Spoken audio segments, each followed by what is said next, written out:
white and glory, vanished from the sky, leaving just another story, misleading man-made lies. They tell us how it fell from the sky.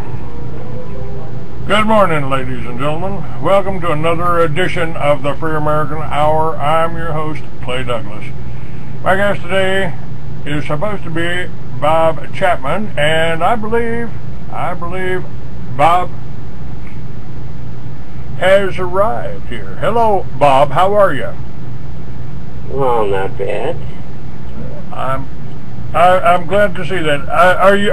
By the way, you're somewhere in Europe, I assume? Is that correct? No, I'm in Latin America. In Latin America? Okay. Mm-hmm. Are you? Are the people down there getting bombarded with chemtrails like they are up here in the States? Absolutely. Every single country.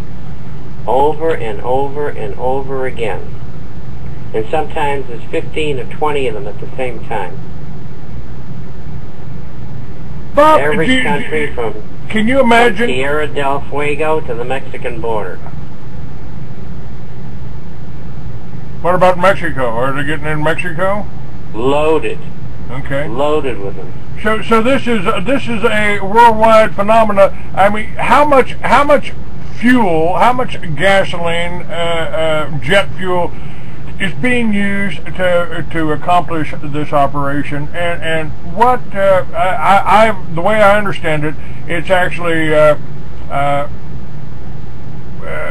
considered a crime by countries to refuse to spray this stuff. Well, I don't know about that. I don't know the interworkings of it all. But after they spray, everybody gets sick everywhere. When I made my film over 10 years ago on chemtrails, I discovered that too. That you know, when we'd see the spraying, if you watch the papers, it all you know, there was a flu epidemic. Suddenly there was you know, all this, and of course they're urging you to take flu shots, right? Oh yeah, that's part of the. Actually, the military-industrial complex includes the drug companies and, of course, the insurance companies and the transnational conglomerates. And they're all in that whole thing together. And so it's an integral part of it. And the biggest shareholders in the pharmaceutical companies worldwide are the Illuminous foundations, the Rockefeller Foundation for openers. And they're the ones that continually promulgate these problems, that in turn would lead people to have to take more drugs as well as vaccinations of one form or another. And they've been doing this for a long time. And I think, you know, through my own investigation, that their guideline is an increase each year in profits of a net 18% over all the companies that they control. So this is all financial. I mean, it's that was the focus of my next book in the Mystery Babylon series was pharmacia. I mean, it's they warn us about it in the Bible, don't they? Well, you know, I don't think people have recognized the part that the drug companies play today in the herding, if you may, of people and the profit motive and the terrible people that they represent. This is just another source for money and power. And I think that what's going to happen is, unless they're exposed, they're going to continue right on doing what they're doing. I have a health section and have ever since I started the International Forecaster almost 23 years ago. and I carry links regarding drug companies and the spraying and anything I can find pertaining to health and what they're trying to do, like the FDA and what they want to do with the vitamins, minerals, herbs, and all the other compounds. They want the drug companies to take them over because there's big profit in it. And they'll only allow people to be able to purchase what they say they can purchase. And anything that is life prolonging, they will keep from the people. I've always said that Social Security just doesn't work too well for them if we live too far past 65, and they really tried. They're trying to do that with the genetically modified foods and the spraying in the air. So even the food in your garden is contaminated by aluminum. The snow on top of the mountains over here is contaminated by aluminum, and barium is somewhat radioactive, isn't it? All of that's correct. And one of the main tenets of the bill that was passed the other day to extend the debt for the 74th time is to, in this Sovietized committee that they have from the House and the Senate, which is totally unconstitutional. You're talking about the super Because what they're going to do is they're going to bypass Congress with something like a Politburo. Hitler did the same thing. And they, in those meetings, and incidentally... This is the super Congress, excuse me for interrupting, but this is, you're talking about the super Congress, the Committee of 10 that Obama's putting in. Is that right? Well, I thought it was 12. 12, I'm sorry. 3 from each party in each house, so to speak. And this is an abrogation of the Constitution. It's an end run around it, and they're going to use it for other things, I can guarantee you. But they're supposed to come up with how the money's going to be cut. And they want to cut, or at least freeze, but they'll go further than that, Medicare and Social Security, which everybody's paid into. And what they want to do is eventually do away with it. In the Medicare side, what they're after is to cut down the things that are free and make you pay for them. And at the same time, if you're getting low Social Security and that's all you're getting, which is 75% of the public, you can't afford these other treatments, so to speak. And also, in 2 years, actually 2.5 years, Obamacare comes into being, and they will have their death panels. And I go up before this panel because I got something wrong with me, and they say, otherwise you're pretty healthy, you'll probably live 10 years. And so it's going to cost us $500,000 a year, and that's going to cost us a lot of money. And so we're not going to treat you, you can go home and die. That's what they're after. Getting rid of the useless eaters as well, and the more useless eaters that die, the less people that the government has to pay. And so they will eliminate having to pay out for medical care, and then also eliminate, if the person's dead, paying out on Social Security. It's like murder incorporated. And all these people in Congress who voted for this, they all knew what they were doing. They're all paid off by the people behind the scenes, people from the Council on Foreign Nations, the Trilateral Commission, the Bilderberger Group, the Illuminists who run our country. They're telling Congress what to do because they bought them. They bought them. They paid for them. They own them. I worked with Charles Collins. Do you recall Charles Collins running for president back in '96? No, I don't. He was a Rhodes Scholar. He was a banker, businessman, millionaire. Had lived in a White House style mansion down there in Forsyth, Georgia, and he got up. He was the first Republican to sign up for it. He got up before in the Republican committees from Maine to California to tell them we could buy back the Federal Reserve and wipe out a $6 trillion debt by simply taking our money back. And every time he got up on stage to speak at the Republican conventions, his states, in 2 states, his microphone was unplugged. And in every state, the cameraman pointed the cameras at the ground, and so the American people never knew that he was running. Well, I can believe that. There's nothing beyond them, and they're in your face now. They don't care whether you know it or not. They're just out-and-out criminals. And it's as simple as that. The mafia has more honor than these people do. And so, with that said, we're going to have to put up with what this whole group does, and we've just covered a number of subjects this morning. And so that was part of that extension. There was no problem with the extension. They could have done it in 15 minutes.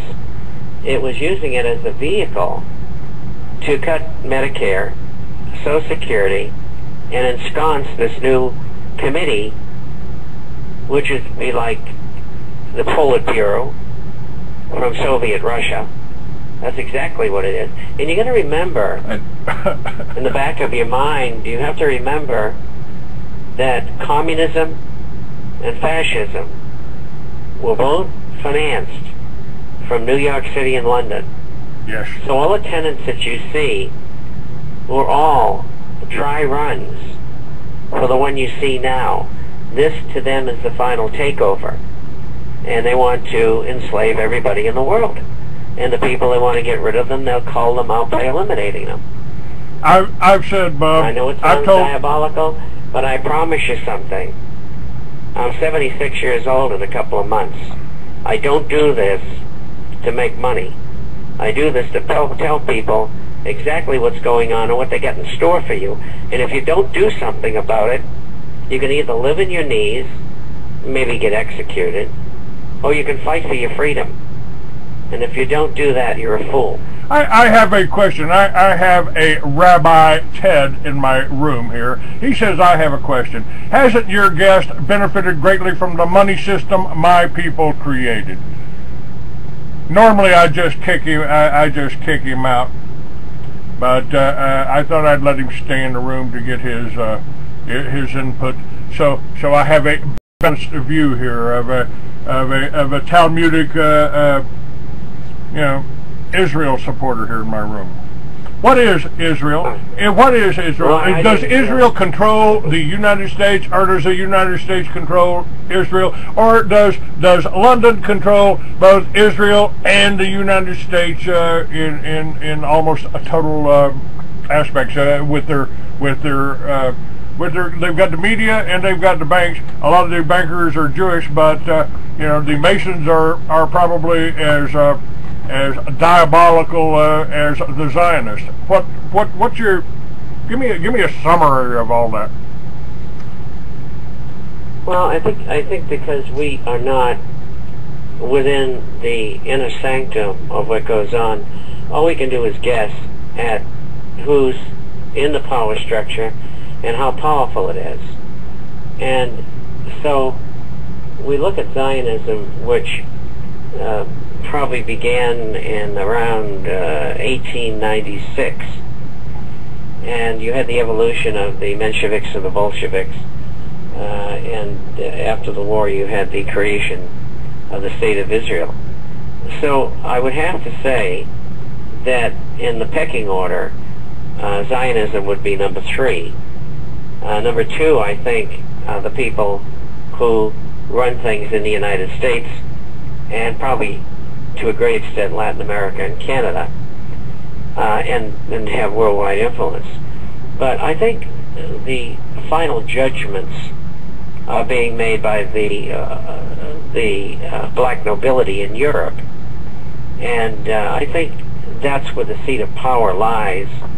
And they do argue with each other as to how things should be done, because everybody always wants to come out on top financially and power-wise. And we're seeing that in the fight between the U.S. and the Europeans right now. The Europeans want to use the euro, or possibly use the euro as a means to have a new world reserve currency, and the people in New York don't want that. And there's all sorts of sniping going on and all is not copacetic, so to speak. But the real power lies with the black nobility. So they're number one. Are we where the Rothschild has to be involved in that somehow, right? Very much so. Yes. In fact, one of the Rothschilds just married the future King of England. That's interesting. I wasn't aware of that. I wasn't following the weddings, but isn't our Social Security still controlled by the Queen? I don't know that. Okay. Maybe. I can't answer that question. I've heard different versions of that, so I really don't know, and so I'll pass on that. Okay. The Aaron Russo said in a conversation with Nicholas Rockefeller, he asked him, why would you want to do that? You got more money, you got all the money in the world, why would you want to do this? And the answer was they wanted to basically chip everybody, have everybody controlled and have access to everybody's bank accounts and money and labor. I mean, that's like the ultimate slavery, isn't it? It certainly is. He was a subscriber to my publication, and I talked to him a number of times. And what's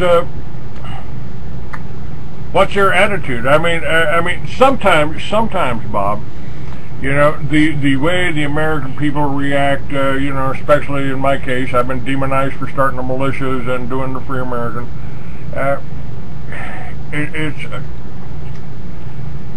It's just strange that I almost agree with the elitists that people aren't intelligent enough to govern themselves. But what they've got in mind for us is not in line with our Constitution. And when our founding fathers fought the New World Order of their day, the sun never sets on the English Empire. Are we still in the same battle here? Aren't we? Sure we are. Absolutely. It hasn't stopped for the last 2,000 or 3,000 years. You know, Bob, I used to kind of say I'm starting to understand how Ezra Pound felt, and now with the way things are developing in this country, I'm starting to identify a lot with Alexander Solzhenitsyn. You know, it's like the books that I've written here.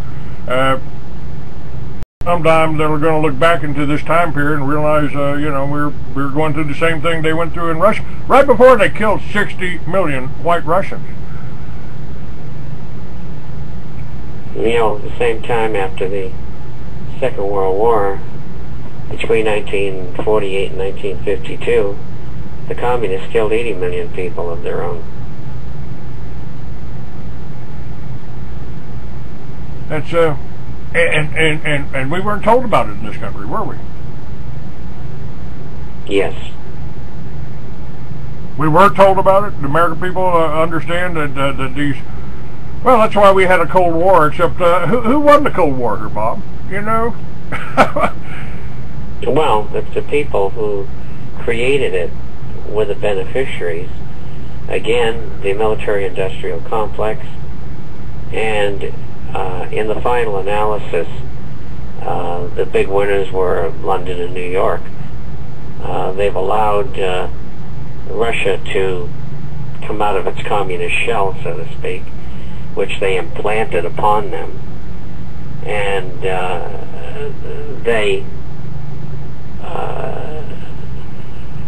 I don't know how much power the Illuminists have over Russia. It's always been, particularly since the Soviet Union was ended, it was always a question with me. I know that once the USSR broke up, the Rothschilds quickly moved into Russia, and they were the ones who were financing the oligarchs, who are now all gone. And they would go in and buy whole industries for 5 cents on the dollar, and they finally kicked them out, and essentially took their money away from them. The ones that didn't have their money taken away from them, most of them ended up in London or in Israel, one or the other.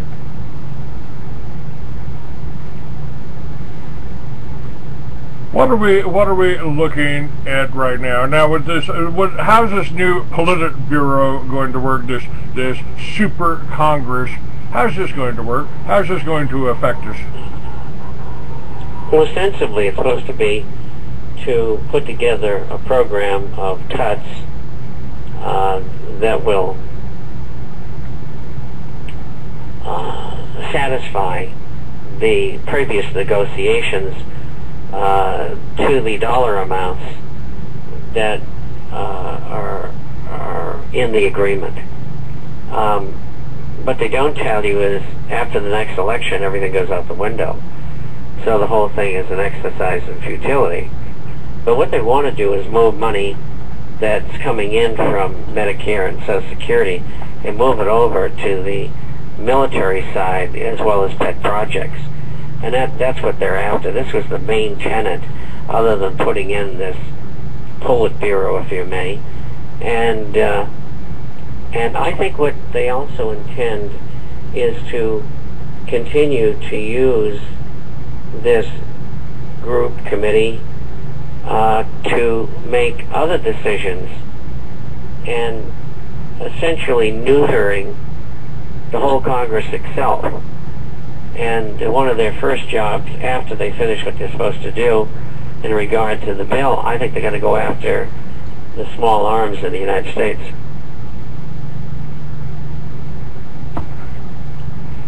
They're certainly setting up for that, and they're programming the police over here. This veteran that was shot here, Iraqi veteran, 2 tours in Iraq, and they shot him coming down the hall.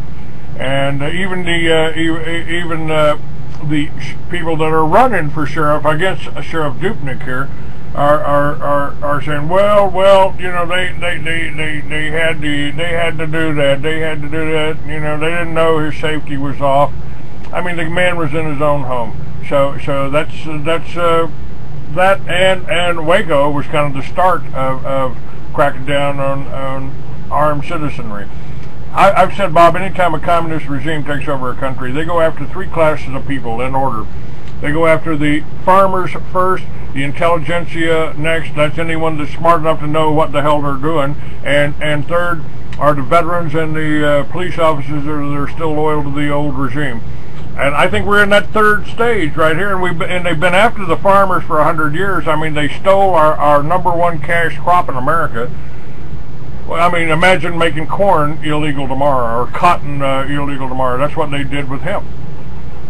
They stole it from us, turned it into a drug. That's right. So, and you know, people have a hard time understanding, man. You know, if a cop can come up and say, "What's in your pocket there, son?" You know, and take you to jail for a plant that you got in your pocket, that's a police state. You know, and if they can do that, well, they can pick you up for political opinions too, and they're starting to do that, aren't they? They sure are. That's why I'm not there. They warned me enough times. Well, you know, they've warned me quite a few times too. You know, made it pretty. I don't know. Maybe it's just at 65 that learning to speak another language is beyond my capabilities. You don't have to. Everybody knows English, everywhere right? in the world, half the people today speak English. Are there American enclaves down there now? Are those starting to spring up? Because my plan for Liberty Village could work anywhere in the world. You know, it's not the. I mean, they don't call it the New World Order for nothing. So you know, maybe we're just accomplishing, looking at the wrong goals. Maybe we are looking for ways to take over their New World Order and turn it into something good and something instead of slavery. Well, they're not going to let you do that. Simple. They like being in power, so they'll just liquidate you. And that's what they've done to Libya. Tell me about Libya. Oh, it's a pretty quick story. First of all, Gaddafi refused to get involved in AFRICOM, which would be the EU version of Africa. You know, like the European Union, the African Union, and the North American Union. He wanted to have a golden dinar. They want him to not have a golden dinar, and they wanted him to play ball with them in Africa. They wanted to control the 4 aquifers under the country, which produce more water than anybody in the entire northern African periphery.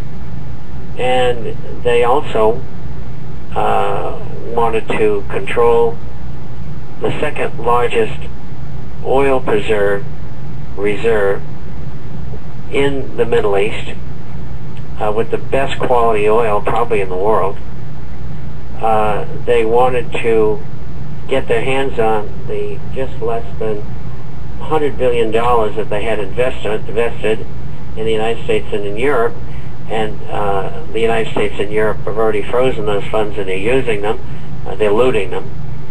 In fact, the Bush family, the Bush-Clinton crime family, I should say, in there looting that thing now. And also, they want to get a hold of the 428 tons of gold, or whatever the figure is in that vicinity, so that they can manipulate the gold market. And they want him replaced. The people, the quote rebels, are all Taliban or Al-Qaeda. They all work for the Central Intelligence Agency.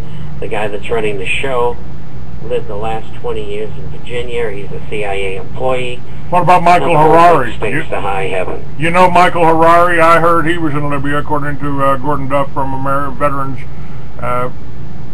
Today. Well, I know who he is. And he's got a spot in my book under Operation Watchtower, Colonel Catolo's document that I published in my book Mystery Babylon. And I also published it in my motorcycle. I thought he had been killed. Catolo was killed by Harari. Harari was working for Manuel Noriega when they brought in all the cocaine That's right. that ran through, and it was flown from Panama by Barry Seal, who I also happened to run into, up to a little protected airport called Mena, Arkansas. Mm-hmm. Yeah, I saw the pictures that he took of the loading and of the narcotics onto the planes, and well, it was a film, and he met a very ignoble end. He was let out of jail and machine gunned in the street. Yep, down in Baton Rouge. That's right. That's the way our government operates, and nobody wants to do anything about it. They just frozen in their tracks.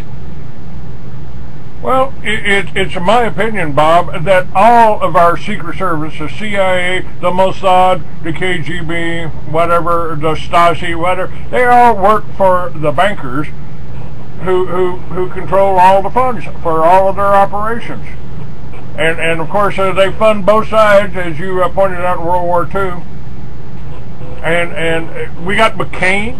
We got John McCain, our senator here in Arizona, shaking hands with the Al-Qaeda in Libya. It's okay if they're in Libya. If they're in Iraq, then they're our enemy. If they're in Afghanistan, oh, by the way, we not only got the oil pipelines, we got the all of the heroin.